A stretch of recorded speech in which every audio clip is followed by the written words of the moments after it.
It's Thursday. We're almost at the weekend. It's time to fuel up your tech tank. Yeah, I know. I don't know where that came from either. It's today's Daily Tech Update. And coming up after that, a question from our listener mail. What should you do if your electric vehicle catches fire? Car fires happen more frequently with gas-powered vehicles than electric vehicles. Of course, there are far more gas-powered cars, and when one catches fire, there's usually an obvious reason, say an accident. But with an EV, a spontaneous fire, usually originating with a lithium-ion battery, can happen with or without an accident, while the car is moving or parked, or while it's charging. EVs burn differently than gas-powered cars.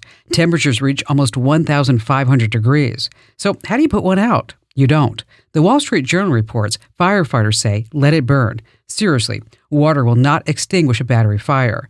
Yet one more reason to never charge these things in your carport or your garage. Join over 500,000 people who get tech smart with my free newsletter over at getkim.com.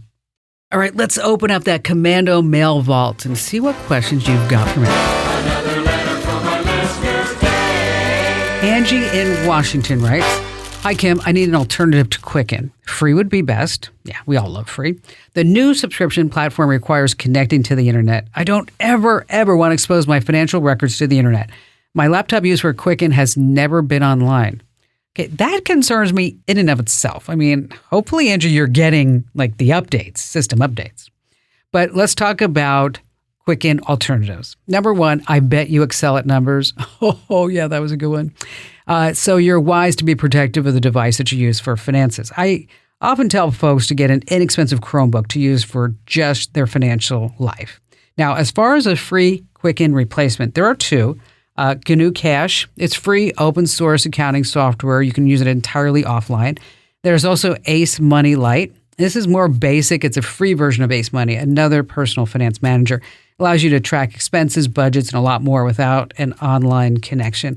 And just speaking of this, Mint, owned by Intuit and Quicken, it's going to be part of Credit Karma. So if anybody's listening, you have been using Mint, just know that's going hasta la vista. And you're going to have to use GNU Cash or Ace Money Lite or maybe a paid option. And thanks for your question. Hats off to you for listening. Now, if you have a tech question that has you stumped, I've got your back. Zip over to commando.com and tap that email Kim link. Your notes, I read them all like they're just the tech gospel. And you can get tech smart every single day with my free newsletter. It's up for grabs over at getkim.com. That's getkim.com.